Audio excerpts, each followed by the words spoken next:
Magandang gabi po. Ako po si RP Lazaro.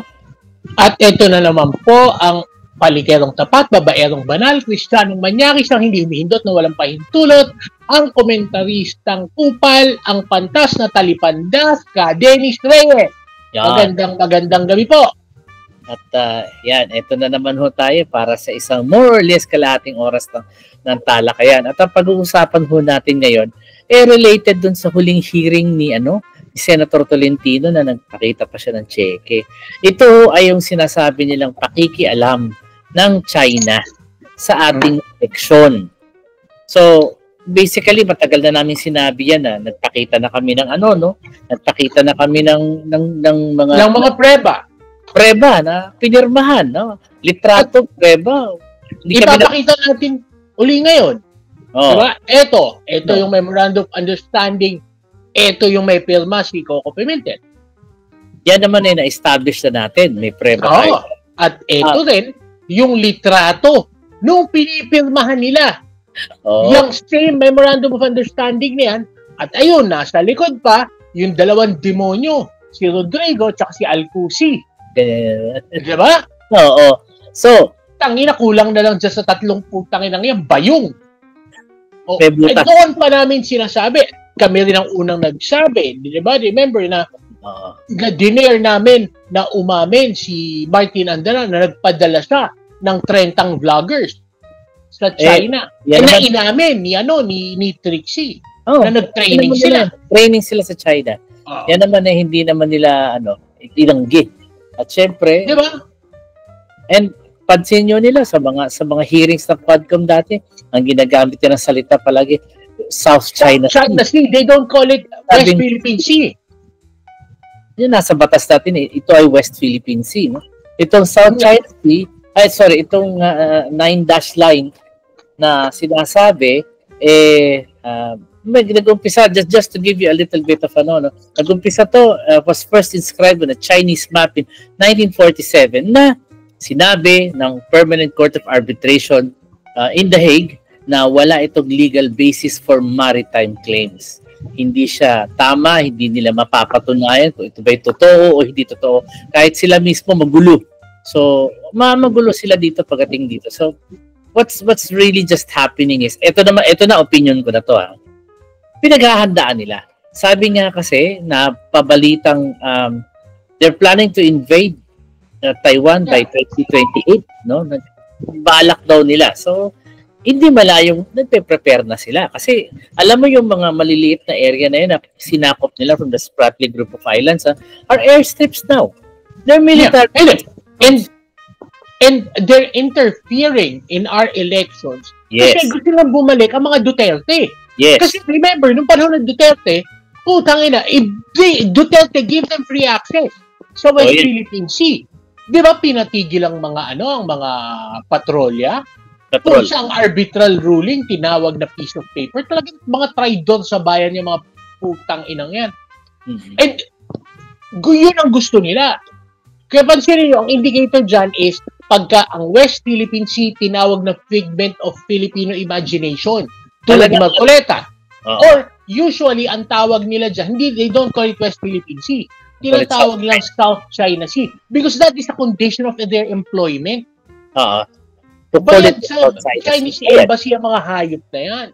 And traidor yan sa bayan. Kung makikita ninyo kung nanonood kayo ng hearing ni Senator Tolentino, meron siyang checking malaki na ipinakita niya na nagbayad ng 930,000. I think it's one of many checks na nanggaling sa Chinese embassy na ibinigay dito sa Infinitus Marketing Solutions. Dito yan sa Makati, dito lang yan sa Salcedo, apparently. So, talagang meron din silang opisina sa The Fort. Talagang mga planado at inonduhan. At nanggugulo talaga sila. No. Kaya 'di ba, yung feeds nyo sa Facebook, sa Instagram, puro paninira.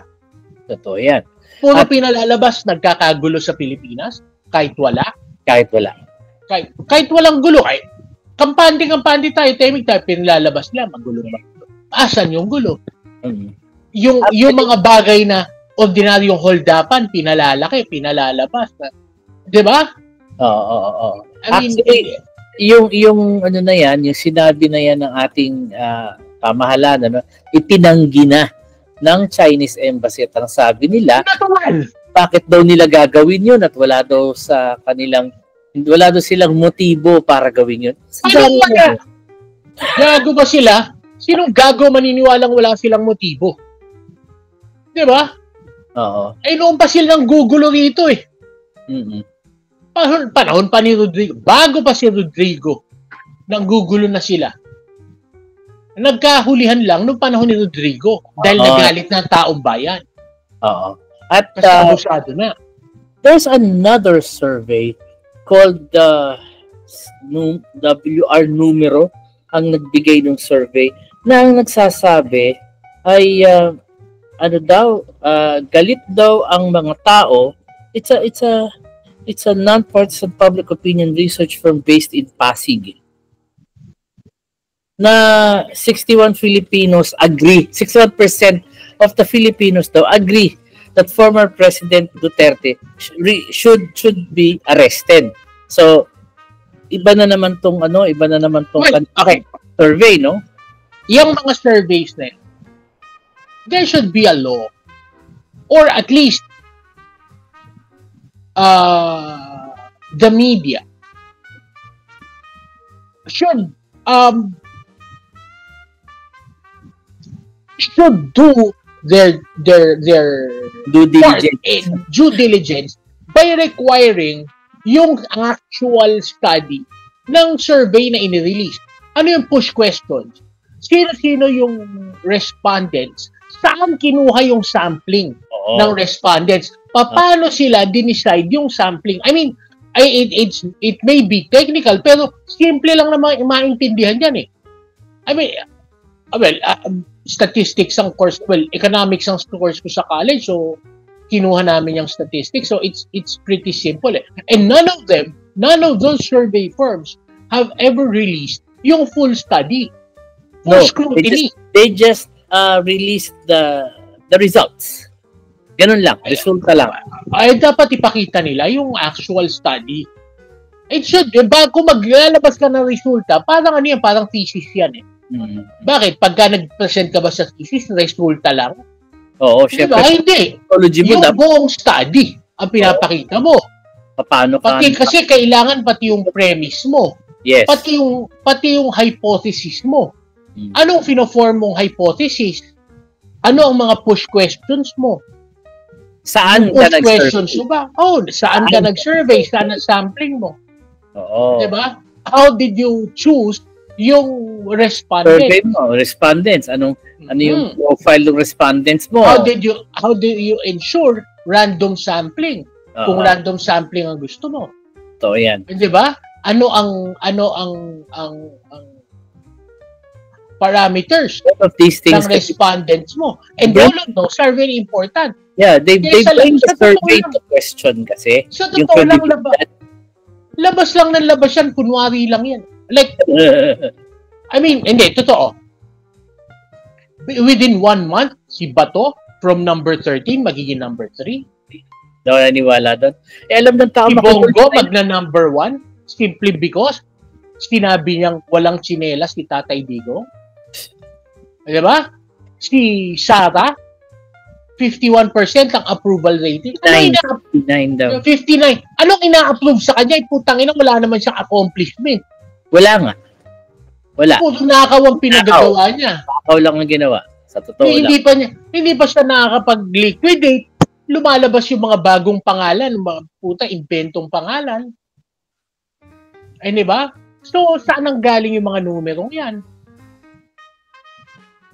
Marcoleta, paano pumasok sa top 12? Paano pumasok sa top 12? Tinanong diba? ko. Yung mga ganyan, and sobrang kalokohan yung mga survey. And like I said, hindi pa natin confirm lumalabas sa chismis, Bongo now owns the major survey. Owns the survey firm.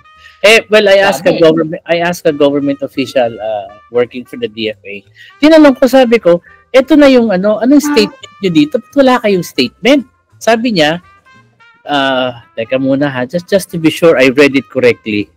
And pinayagan naman ako i-quote siya. Sabi niya, we have no direct evidence. Let the the NSC prove it. Wala daw ebidensya na yung pangangalam daw ng siguro they're just trying to DFA has no direct evidence. They do that naman sila ron. So, 'di ba? And it is the intelligence agency. Oo. Na nag-disclose ng patunay nun. Oo. Ano, si Malaya, actually, ang nagsabi nun eh. So sabi ko, Madam DFA, Undersecretary, bakit may proof naman ng mga cheque at bakit nilabas na sa congressional hearing? Sabi ko, kulang pa bang preba yan? Ang sagot niya, kung may preba sila, let them file the case of cybersecurity issues. Kasuhan yan. So, I mean, it's the senators, it's NSA who has the ball. At walang pakialaman DFA dyan. Wala nga. Pero because it is not a foreign affairs issue. Internal security matter yan eh. Totoo yan. But Risa Ontiveros did suggested in another article na if Hoy DFA ipatawag nyo si Chinese ambassador to explain. Wala pa. Because DFA hindi pa pumapasok ang DFA sa equation. Why? Because it is informal pa eh. So ano ba yung hawak ni Malaya? Di ba yun preba? Hindi. Kahit na preba yun, what is he gonna do about it? Hinantayin mo muna, ano gagawin niya ron? Hindi naman pinapasa pa sa DFA para makialaman DFA. Wala pang pinapasa sa kanila. The ball is not theirs. Diba? Wala, kaya in fact, DOJ muna. Magpa-file ang pako. Yes. DOJ sa DILG. Yung bang hawak nila Tolentino na yan, hindi pa ba yung preba na gamitin para mag-file ng case against them? Wala pang pinafile. Kasi kulang pa yun. Diba? Kasi you have to build the case eh. Pag nag-build ka ng case, hindi po pwedeng isang ebidensya lang. Oo, I see. Okay, and remember, the NBI is building a case. Yes, they are. They are, yes. Mukhang nililik lang yan para malaman kung sino yung PPO. Sino manginginig? Oo, sino pa idadagdag. Ako tingin ko gano'n. May mga idadagdag pa dyan. Sino pa ang PPO? So, yung mga yan inilabas para malaman, namimiga lang yan, para malaman kung sino pa yung idadagdag. I think the government is seryoso dito sa paghahanap at pag-aaresto ng mga tiwaling inchik na nasa Pilipinas sa parang hindi na yata sila dapat nandito. These people have overstayed their welcome. And I know for a fact, first-hand, na kagabi, sa isang kondo sa Makati, merong inarestong 4 na inchik. Chinese nationals, naka-short pa yung isa.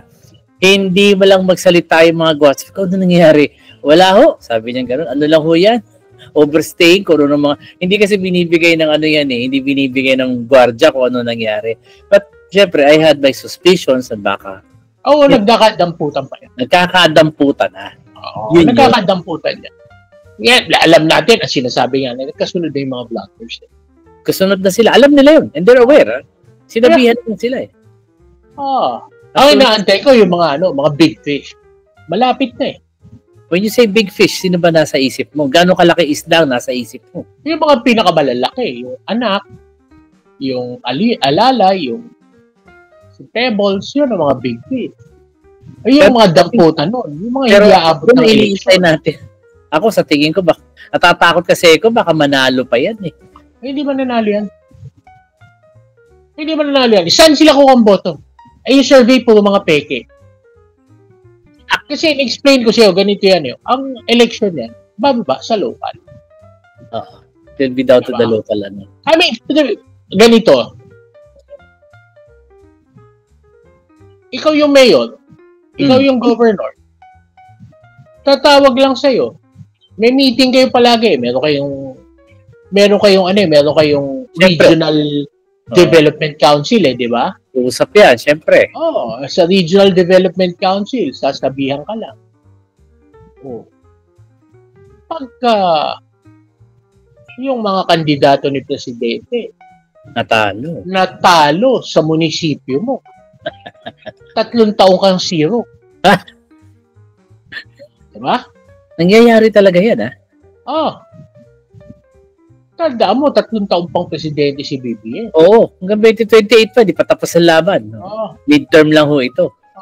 No? Kalagitnaan pa lang ito ng labanan. No? Kalaban ni BBM. Papapanalunin mo sa munisipyo mo, ibig sabihin, kalabang ka. 3 taong kang zero.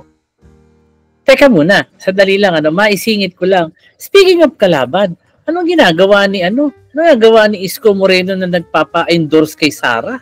Bakit? Kalaban naman talaga siya. I never knew him to be a pro-Duterte person. Isko is for Isko. Ano yung sabihin doon? Si Isko, bayaran. Kung kanino siya, kung saan siya kikita, saan siya... Ano na lang ba yun? Lamang doon sa, ganun yun. Ganun lang yun. Kahit noon, alam ng lahat ng taga-Maynila. Si Isko, walang prinsipyo yung tao yan. So kung saan siya, kung para saan siya manalo, doon siya. Ganun na lang talaga. Ano nga yan Pagka tumakbo nga yan, bit-bit lang niya sarili niyang buntot Hindi yan nagbibit-bit ng katiket. Talaga? Di ba lang siya ba tutulong sa mga katiket niya? Hindi. Mahirap yan. Parang walang loyal. Ganun talaga. May mga tao, ganun din si Lim. Ano si Alfredo Lim? But he did fill 3 terms as mayor. Yeah.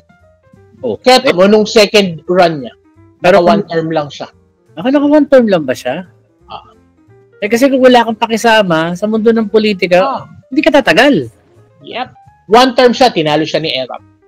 Oo, hirap yan Si Erap, tinalo ni Isko. Oo nga sabi nila, pinayagan naman doon nilang talunin siya ni Isko.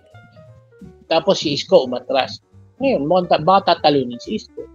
Kasi, desperate moves yan on his part Humingi ng endorsement kay Sara. Oo, humingi ng endorsement kay Sara. Paano kung wala palang Duterte vote na inaasahan niya? Di kawawa ka, nga ka. Ganun talaga yun. Naniwala ka rin sa survey. Ganun talaga yun. Talagang parang hirap kasing umahon pag ganung matatalo na naman. Ibig sabihin, basa niyang tagilid siya. Humingi siya ng endorsement Diba? Yun ang ibig sabihin nun. Amoy niya na tagilid siya. Tagilid siya. Yes.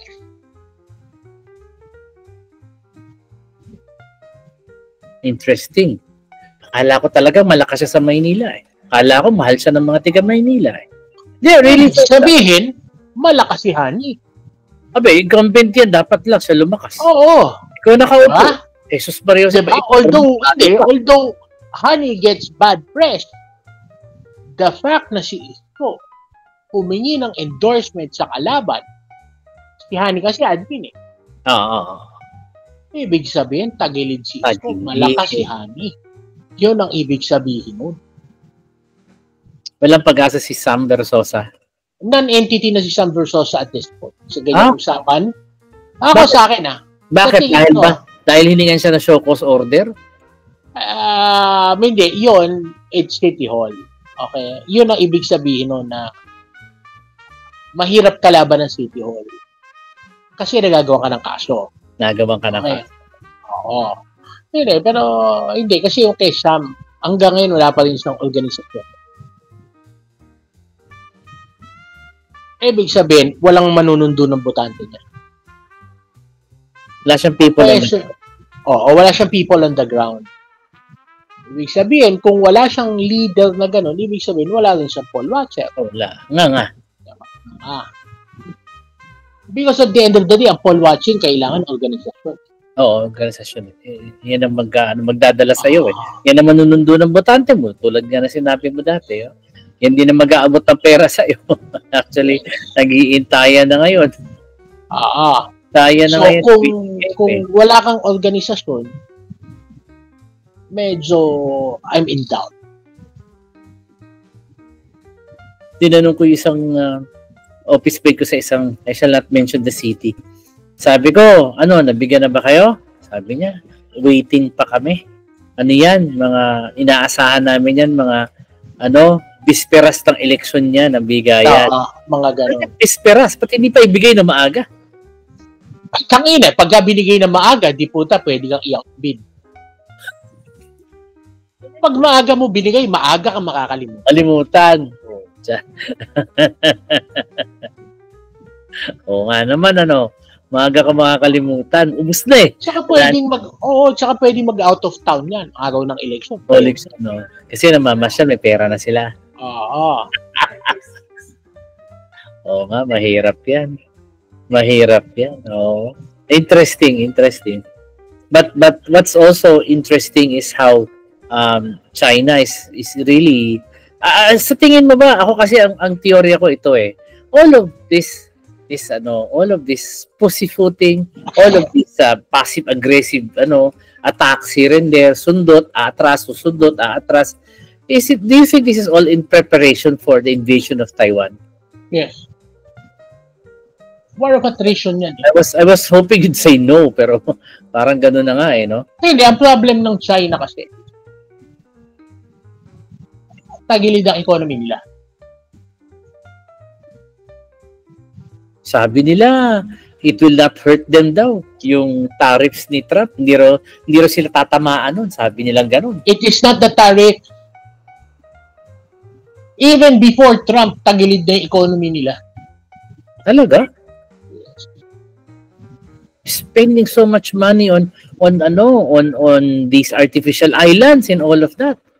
And bumili sila ng bagong aircraft carrier. Magkano yun? Tignan mo yung loob ng ekonomiya kung ano nangyayari. Kasi look at military spending Tignan mo kung anong nangyayari sa banking, ano nangyayari sa real estate. May property glut. Bangko nila nagkakaroon ng bank run. Oo. So yan. Ang mga milyonaryo tumatakbo. No. So, ibig sabihin, may capital flight. Diba? Kung nag-aalisan sila, maybe they don't want to be around for what's going to happen next. Yes. Although, technology-wise, kaya nila kailangan yung Taiwan, kailangan nila AI ng Taiwan. AI o yung Taiwan? Hindi, AI.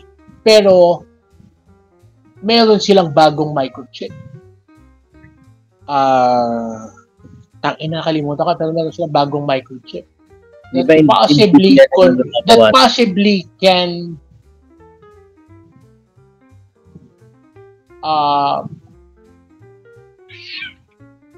destroy yung microchip industry system. Well, hindi naman destroy, pero compete. Ma-outdate na. It is more advanced than the Americans. May ganun sila. Open source. Because it's open source. Oo. Magaling yan. Maayos yan. Ang ginawa nilang open source to sabotage yung binabayaran. To sabotage yung control ng US sa microchip industry. So it's really now if that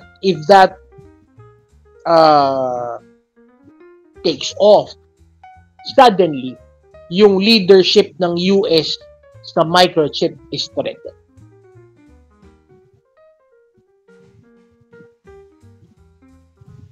Kasi dati ang mga microchip nasa Pilipinas. Oo.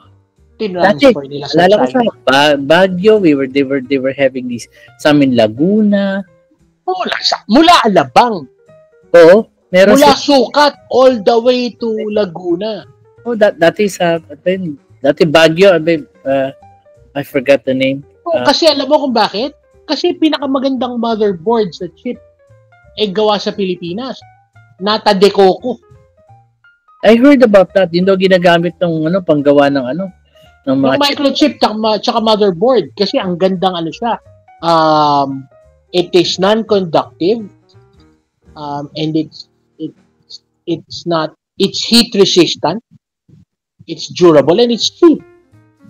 Oh, And it's organic. And it's organic. Yeah. Oh, kaya bentang-benta 'yun.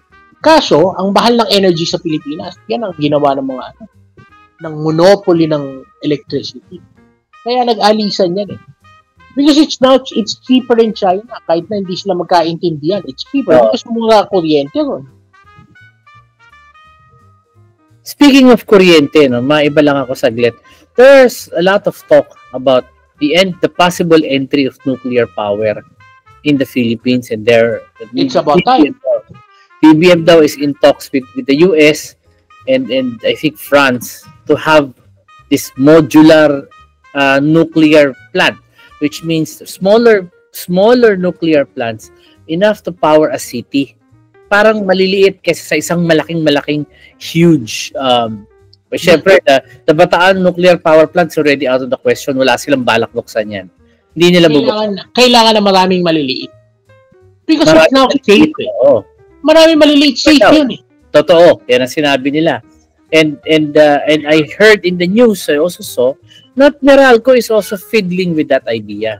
Ngayon, parang they're flirting with it. So, bigay-bigay sila ng mga press con about the possibility of owning, one of these small nuclear power plants, siguro for Metro Manila and whatnot. But ako naniniwala ako, sana pumunta tayo doon kasi kailangan natin ng murang kuryente. Yes. Nangyayari yung kuryente. And yan ang pinakamura. Nuclear energy. Magkano kuryente mo? Ako, nag-aircon lang, mainit. Makakasyab na libo. Sakit eh. Hindi kami nag-aircon. Mainit. Because it's too expensive na eh. Bukas lahat ng bintana. Ganun. Mainit din kasi yung singaw niyan eh. Tiisin mo. Ako kasi I have a heart condition. Kaya hindi pwede, hindi ko matitiis. Baka Kaya sabi ko, babayad na lang ako ng kuryente kaysa ma-heat stroke ako. Mas mahal ang ospital. Minsan aircon lang ang katapat yan, you feel better na eh. Maligo. Ayun, maligo. Yan.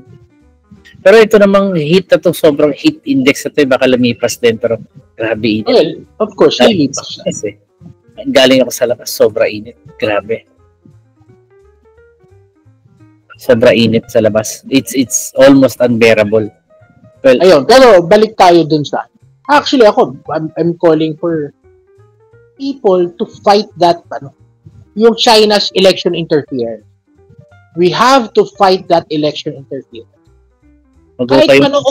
Kahit panoorin mo lahat yan, panindigan mo na lang. Natandaan mo, Chinese interference lahat yan. At tandaan nyo, ang nakikinabang sa Chinese interference, lahat ng kandidato ng mga Duterte. Kasi yan ang kaalyansa nila. Kukunin nila yung mga yung PDP Laban, si Camille Villar, si Amy Marcos. So, tapos lahat ng wag mo na ilisa-isa basta lahat ng PDP Laban. Hindi naman mahalaga mga pangalan nila basta yung mga PDP Laban, wala naman sikat doon sa mga yun. Diba? Lahat yan, kandidato ng China. So, yun lang ang iwasan nyo. Okay na tayo nun. Anything that comes from one of these bloggers, anything that's pro-China, huwag kayo maniwala. Yung mga vlogger na yan, takay lang yan. Lahat nung pinatawag sa Congress. Lahat yan. Ang arrogante pa yan, hindi marunong mag-sorry. Bastos sila, hindi marunong mag-sorry. Siyempre, puta. Sumusweldo sa mga inchik. Sumayabang yung mga yan. Ipapakulong naman eh. So, okay lang. Si Harry Roque. Yan. Tubero na yan. Kasi Pogo yan eh. Pogo talaga. Kaya pala nakabili ng bahay sa kung saan yung lokong yan. Pera pala. Ngayon, hindi naman siya makauwi. Eto, kung gaano ka walang yaya. May iyak-iyak pa na namimiss yung mga anak. Ibig mo sabihin, tumakas kayo mag-asawa, iniwan nyo yung anak nyo sa Pilipinas? Tingin mo na iwan talaga? See, that's the point.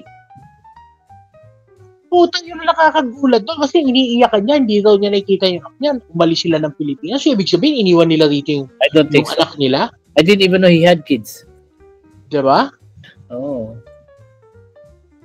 Hindi mo iiwan. Nun? Siyempre. Hindi.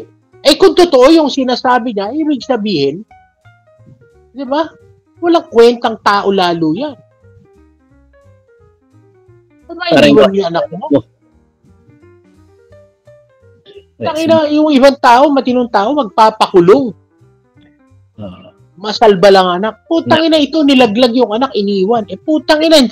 Buti sana kung matatanda na yung mga anak niya. Hindi ako naniniwala iniwan niya. Palagay ko, palibasa, walang kaso. Baka pag ganon lang yan sila. I think the children are free to travel. Kasi wala namang problema yung mga yun. They're free to travel. Oh. Pero the fact is, tumakas yan. Putang ina, iniwan yung anak sa Pilipinas. Buti sana kung umalis yung mga anak, nauna sa kanila. Hindi ako naniniwala iniwan niya. Drama iniwan yan. Walang kwentang tao yan he sold us all out Sell Precisely. Out. Kaya nga walang kwentang tao yan Binenta mo ang sayang, alam mo sayang siya. Maayos pa ng mga abogado yan dati. Ano nangyari dyan? No, he was never... Look, yan yung sinasabi nila. Look, ganito yan. A leopard never changes spot. Totoo yan. Yan na siya. Hindi lang lumabas. Pero yan na ang pagkatao niya. Opportunista. Yan ang tunay na pagkatao niya. Kaya, di ba? Kahit palaging talo yan. Kasi nga nakakabuisit ang ugali. Because you know who he is. Alam mo, puta, yung mga fake yun, yung pagsasalita niyang ganyan. He wants to be controversial. Pero alam mo, deep down inside, siya, opportunista siya. Yung pagiging human rights lawyer niya was a way for him. It was not something that he actually believed in. It was a means to an end, parang gano'n. Oo. Paano magkakaroon ng paninindigan yan? Bakla yan. Hindi naman lahat ng bakla, gano'n. Ganun yun. Tangina si Conan. Conan yan. Conan? Bakit Conan? Conan the Beautician.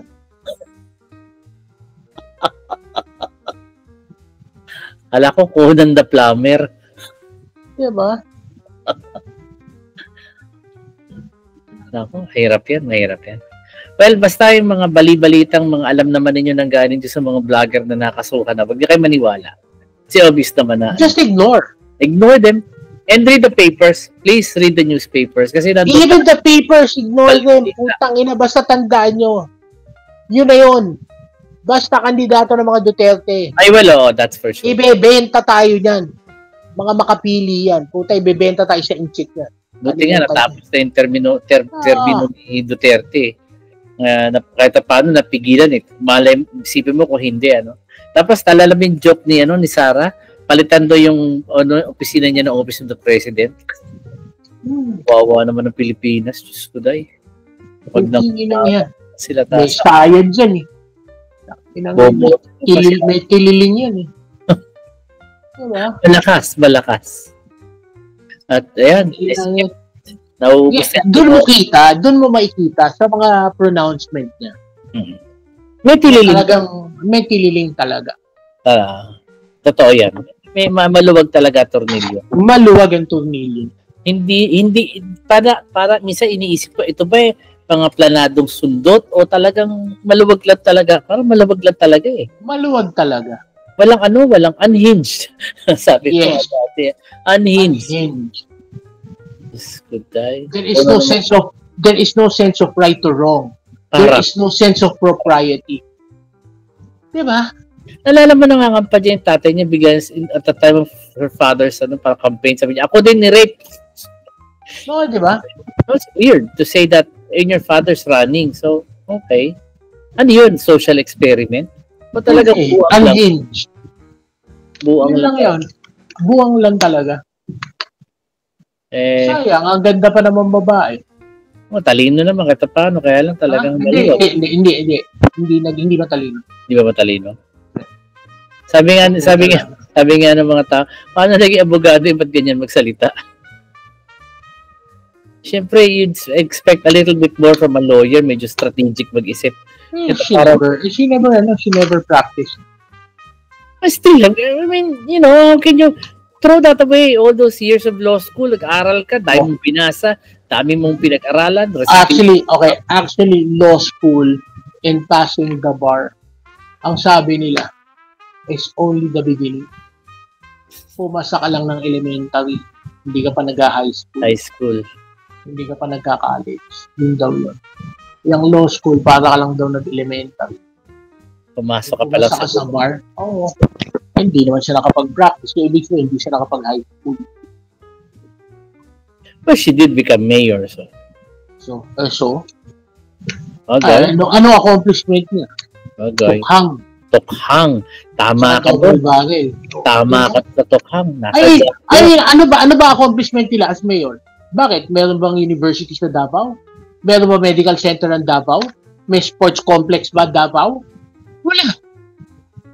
They have a university. What? They have a hospital.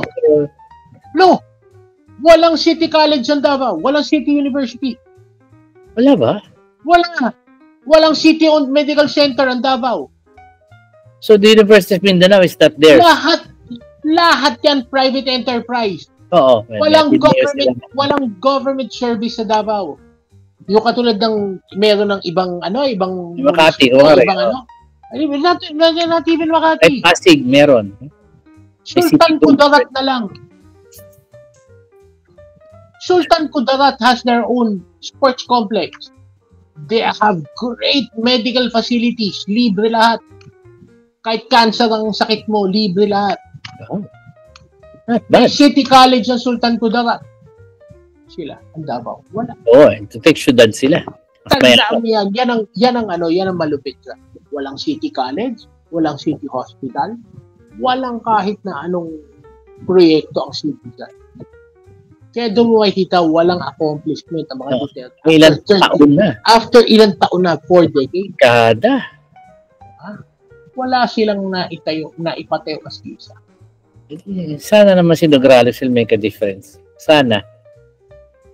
And exchanging one set of woes for another. But I just hope that, hoping against hope that it gets better for the people of Davao.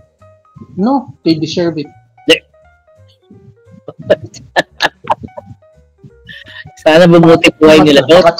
Mga traidor sa bayan yan.